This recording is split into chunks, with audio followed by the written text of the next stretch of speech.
7 minutes ago, Trump tore the Russian peace plan to shreds. Zelensky did it. Moscow was left empty-handed. Shock, only a week left until peace. Washington has finally opened its eyes. Harsh sanctions are hitting Russia. The Kremlin is raging at the front. Last attempts to dominate. Wow, slavery for soldiers on the front line.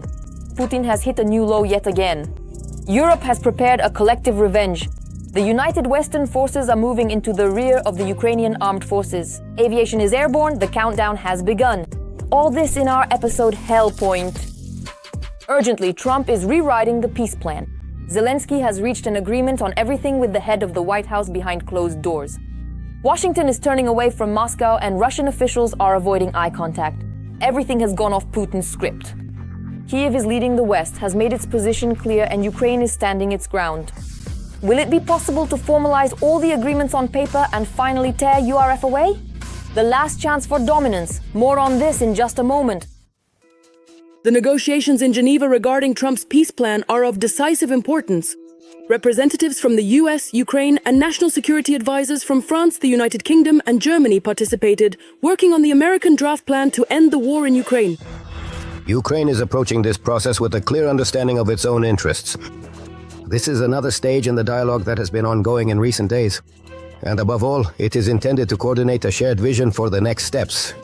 Trump's aides, U.S. Special Envoy Steve Witkoff and Secretary of State Marco Rubio also attended the meeting. The meeting was the most productive and substantive of all those held so far. In the Ukrainian president's office, they are ready to work as quickly as possible to achieve real peace. Ukraine never wanted this war and will do everything to end it with an honorable peace. Ukraine will never be an obstacle to peace, and representatives of the Ukrainian state will defend the just interests of the Ukrainian people and the foundations of European security. We are grateful for the willingness of our European partners to help. Ukraine's allies seek to rewrite Trump's proposal, which they believe would benefit Russia. They disagree with at least 4 points. We strictly adhere to the principle that borders must not be changed by force. We are also concerned about the proposed restrictions on the armed forces of Ukraine, which would leave Ukraine vulnerable to future attacks. This is tantamount to military castration and makes Ukraine perpetually vulnerable to a third invasion. The leaders of European states agreed to take the draft as a basis and expressed their willingness to work on it together. We have made very good progress and we are moving towards a just and lasting peace. Ukrainians deserve peace more than anyone else on this planet. We believe that our great friend, the USA, especially President Trump and his team, will affirm this peace. Keith Kellogg is confident that Trump will be able to end this war. The foundation of the agreement has already been established. We are almost on the home stretch to ending the war. There are aspects of the plan that should be spelled out and explained more clearly. There will also be security guarantees with the United States as the main guarantor in order to avoid the mistakes of the Budapest Memorandum and the Minsk agreements. Currently, the media are reporting that Trump has appointed Driscoll, a friend and former classmate of Vice President J.D. Vance, as his new special representative. It is quite possible that he will work in parallel with Keith Kellogg, who may leave the administration in January. Washington continues to insist on advancing its 28-point plan. According to this plan, Ukraine must make territorial concessions to Russia and reduce its army. The US and Europe commit to funding Ukraine's reconstruction. Sanctions on the Russian Federation are gradually lifted, and Moscow and Washington sign an agreement on long-term economic cooperation. This is not our recommendation, this is our peace plan. This proposal was received, and as mediators, we agreed to share it. And we did not make it public. It leaked. It was not made public by our members or our representatives. Donald Trump believes that Ukraine may make a decision to sign the peace plan on November 27th before Thanksgiving. But during a meeting with journalists, Trump noted that his peace plan is far from a final proposal. No, it's far from final. We would like to achieve peace. It should have happened a long time ago. The war between Ukraine and Russia should never have happened. If I had been president, this would never have happened. We are trying to end it. One way or another, we have to end it. On Friday, Zelensky addressed the Ukrainian people, stating that today Ukraine faces a difficult choice and risks either losing its dignity or its key partner. This is one of the most difficult moments in our history. Right now, the pressure on Ukraine is among the greatest it has ever faced. At this moment, Ukraine may be facing a very difficult choice. Either the loss of dignity or the risk of losing a key partner.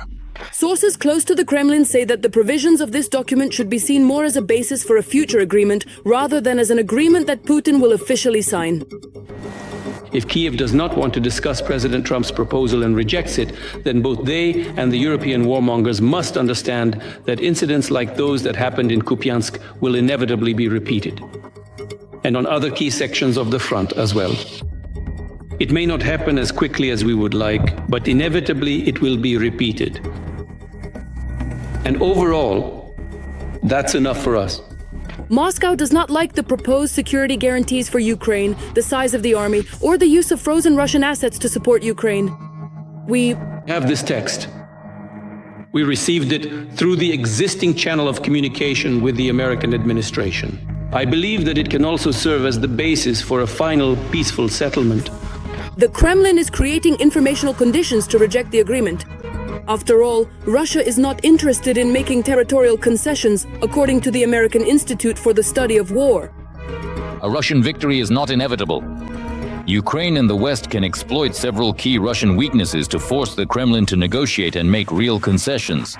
Meanwhile, the Kremlin is facing growing problems with material and human resources which continue to complicate Moscow's ability to sustain the war and its prolongation. That is why the Russian Federation is very interested in forcing Ukraine to surrender critically important territories that the Russian military is unlikely to be able to capture. That is why Gerasimov, when reporting the situation at the front to Putin, continues to exaggerate their successes. And Putin plays along in order to force Ukraine and the West to accept Russia's demands in negotiations. Emergency. Moscow is under the world's scrutiny as a major oil strike is being prepared against the heart of the Russian Federation. In Washington, they are already counting down the hours. Trump has pressed the start button for the most powerful sanction strike. But this is only the beginning. Europe is launching a dynamic follow-up, preparing a harsh blow to Putin's shadow fleet. An explosive chain reaction that now seems impossible to break. Is it really true now that the dictator won't be able to hide or fool everyone around him? We'll talk about this in just a moment. A new sanctions strike against Russia is being prepared by the US and Europe. Europeans deserve a big plus for voicing, in my personal opinion, such truly high-quality, remarkably noteworthy initiatives and projects. US President Donald Trump has called on the leader of the Republican majority in the Senate to step up work on a bipartisan bill for new sanctions against Russia. If you want to bring President Vladimir Putin to the negotiating table, no plan with 28 points or 12 points will work unless President Putin believes that we will continue ongoing military support for Ukraine and that we will go after those who buy cheap Russian oil.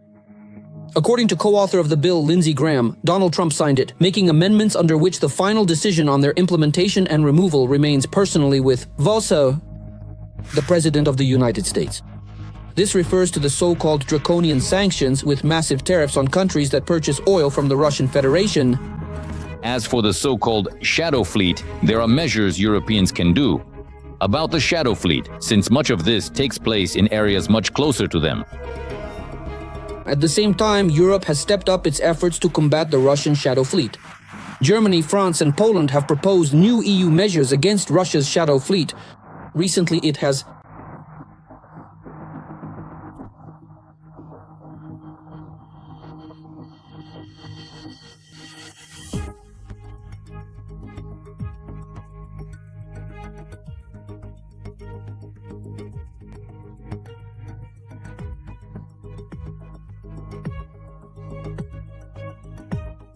That is, according to preliminary estimates, there are now about 1,000 tankers. The proposed measures do not target individual ships, but rather impose sanctions on the companies that register, insure, and provide logistics services for them, including those operating in European countries. And by analyzing the documentation to understand where each vessel actually is and who is servicing these ships, the shadow tanker fleet, which of course will help verify them much more effectively than before. And accordingly to impose the maximum possible sanctions on them, that is, to prevent Russian oil and petroleum products from entering the European market. According to Bloomberg data, which shows that against the backdrop of sanctions against Lukoil and Rosneft, the price of Russian Urals oil has dropped to its lowest level in recent. For 2.5 years, selling at $36.61 per barrel, the new restrictions will deal a significant blow to Putin's petrodollar cash cow. Right now, the Russian army is formidable only in its own myths and failures. The events near Kupiansk are a cold shower for Putin and Gerasimov. The armed forces of Ukraine are demonstrating precise and devastating work. Pokrovsk is ablaze with confrontation. Our forces are meeting the enemy with a barrage of fire. A thorough sweep is underway in Mirnohrad.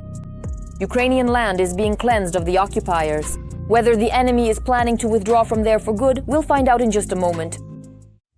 The chief of the general staff of the occupying forces, Gerasimov, reported to Putin about the capture of the city of Kupiansk in the Kharkiv region, according to the Kremlin general. Similarly, the Russian West Group is fighting for Kucherivka, Kurilivka and Kupiansk-Vuzlovyi, actively advancing toward Krasny Lyman. The units of the Zapad Group have chosen the city of Kupiansk and continue to destroy the Ukrainian military formations encircled on the left bank of the Oskil River. The offensive is successfully developing in the Rubtsovsk and Krasny Lyman directions.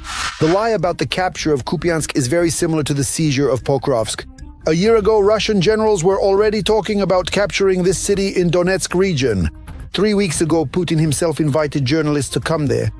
And to this day, Pokrovsk, like Kupiansk, remains under the control of the Ukrainian armed forces. Ruslan Gerasimov reports that Kupiansk has been taken. But in reality, Kupiansk has not been taken, and this is stated not only by historians in Ukraine, but also, for example, by the Institute for the Study of War, which refuted General Gerasimov's claim. But there is nothing new about this. This is typical lying by Russian generals. The information about the capture of the city was also denied by the General Staff of the Armed Forces of Ukraine. The leadership of the terrorist state continues to produce cheap informational provocations. In particular, the chief of the General Staff of the Russian Federation, Gerasimov, reported to the Russian ruler about the alleged complete capture of the settlements of Kupiansk in the Kharkiv region and Yampil in Donetsk region. The General Staff of the Armed Forces of Ukraine reports that Kupiansk remains under the control of the Ukrainian Defense Forces. Counter-sabotage operations and special actions to search for and eliminate enemy sabotage and reconnaissance groups are ongoing in the city and its outskirts, which have infiltrated the city. The 7th Air Assault Corps of the Armed Forces of Ukraine notes that the enemy is being forced to deploy reserves as its forces are becoming exhausted. The defense forces are holding designated lines in the northern part of Pokrovsk. We also control positions south of the railway, which are important for further deoccupation. The enemy is trying to cross the railway to expand the area of occupation in the city, but our troops are blocking these attempts. The enemy troops in Pokrovsk are being depleted. As a result, the enemy is forced to replenish losses among its personnel. The Russian command has already deployed the operational reserve of the Center Group, units of the 76th Air Assault Division, in our area of responsibility. Unfortunately, these reserves, though of low quality, still outnumber the capabilities of the Ukrainian armed forces several times over. It's no secret to anyone that throughout the entire war, the enemy has had a significant advantage in manpower. If in 2022 this wasn't as noticeable, since at that time the advantage was about 1.5 times, and then it grew to 2. Now, according to various estimates, the enemy outnumbers us in manpower, at least on our section of the front, by 3.5 to 4 times. Dmitro Filatov, commander of the 1st Separate Assault Battalion, named after Dmitro Kotsiubailo. In Mirnohrad, the armed forces of Ukraine also have the situation fully under control. The clearing of enemy infantry is being completed. Out of desperation, the Russians are striking Mirnohrad with FAB bombs, but this does not yield the desired result.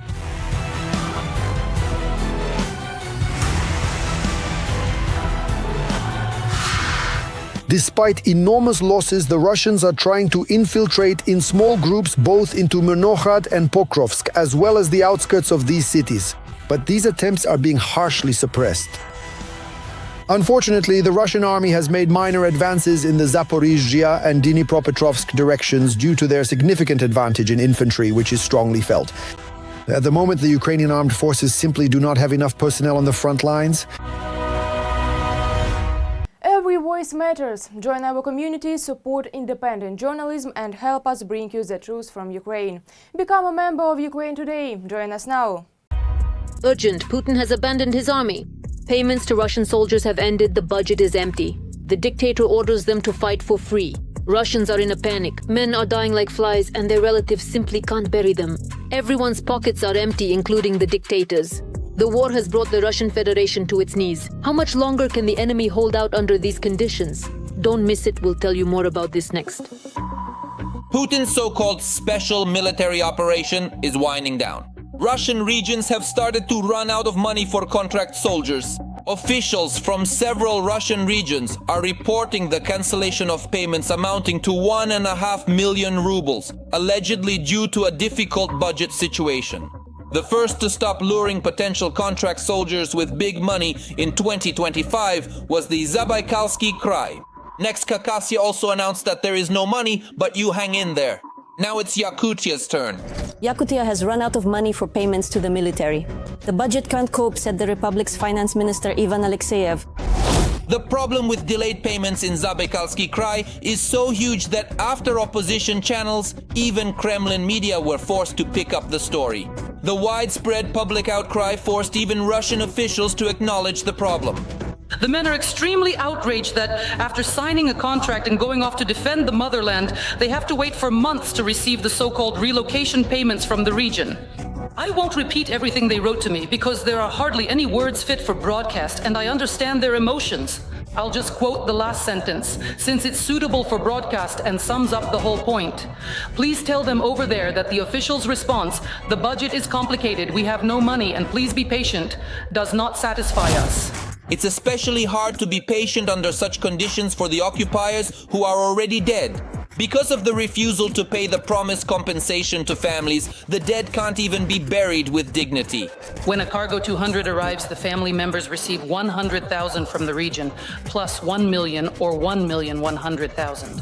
This money was enough to arrange a proper funeral for their father, brother, or husband.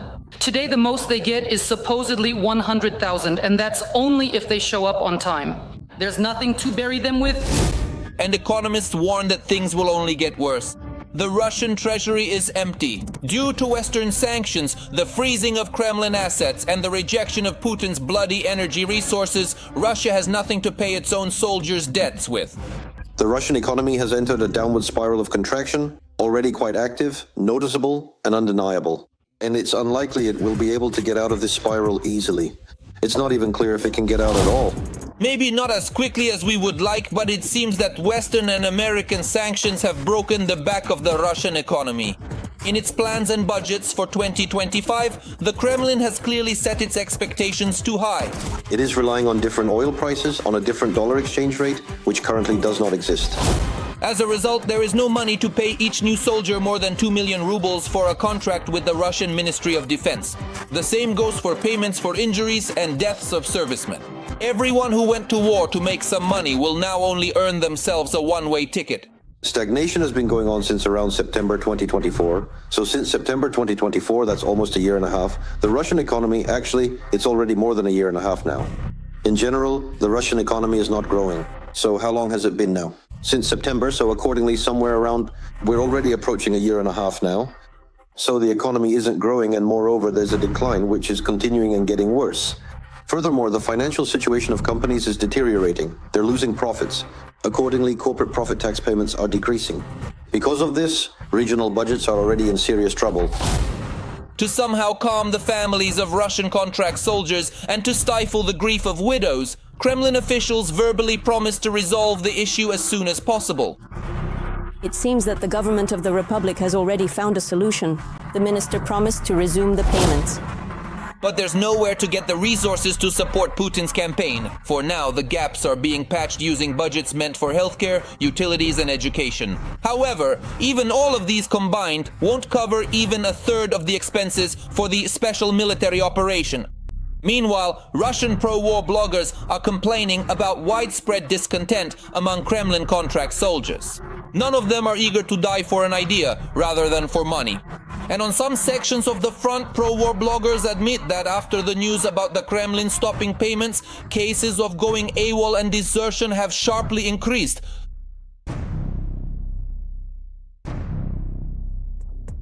Right now, foreign troops are taking up arms against the Russian Federation on Ukrainian territory. Berlin and Paris are ready to move from words to real action. The soldiers are on alert. This is a real blow to the Kremlin's nervous system. The Western Army is changing the course of events at this very moment. A mega boost for the armed forces of Ukraine. A new coalition of resolve. This is something you have to see. Putin is starting to get feverish. Will this stop the dictator? Don't miss what's coming up in the story. The United Kingdom and France are preparing their troops for possible deployment in Ukraine. And all of this is happening precisely at the moment when the US is pushing its own peace plan, a document with 28 points, one of the key elements of which explicitly demands there must be no NATO troops on Ukrainian territory. We Europeans have always supported a strong and just peace, and we welcome any efforts to achieve it. Of course, for any plan to work, Ukrainians and Europeans are needed. This is perfectly clear. We must also understand that there is one aggressor here and one victim. That is why we have not heard of any concessions from the Russian Federation. I mean, if Russia truly wanted peace, it could have agreed to an unconditional ceasefire some time ago. At this time, we are once again witnessing the bombing of civilians. Britain, as Bloomberg reports, has already identified specific military units that could be rapidly deployed to Ukraine. Defense Minister John Healey stated that London has updated its plans to send troops to Ukraine as part of a coalition of the willing, which includes about 30 countries led by the United Kingdom and France.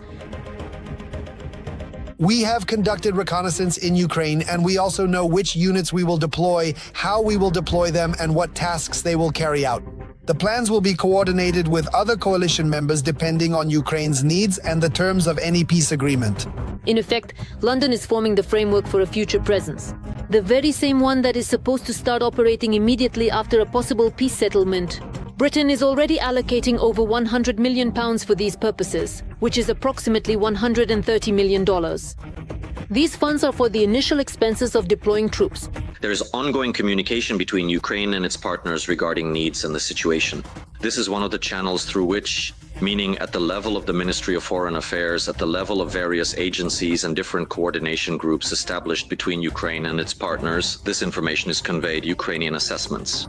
On the other hand, partners have direct contacts with civil society organizations in Ukraine through donor organizations, through a whole range of contacts at the embassy, and accordingly, they receive assessments from localities, regions, oblasts, from mayors, from local governments, from local activists as well, about the situation and the needs.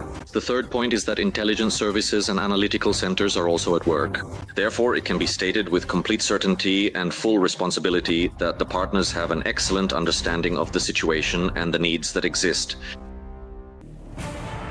The plans provide for the deployment of contingents away from the front line and the continued training of Ukrainian units both in Britain and directly in Ukraine.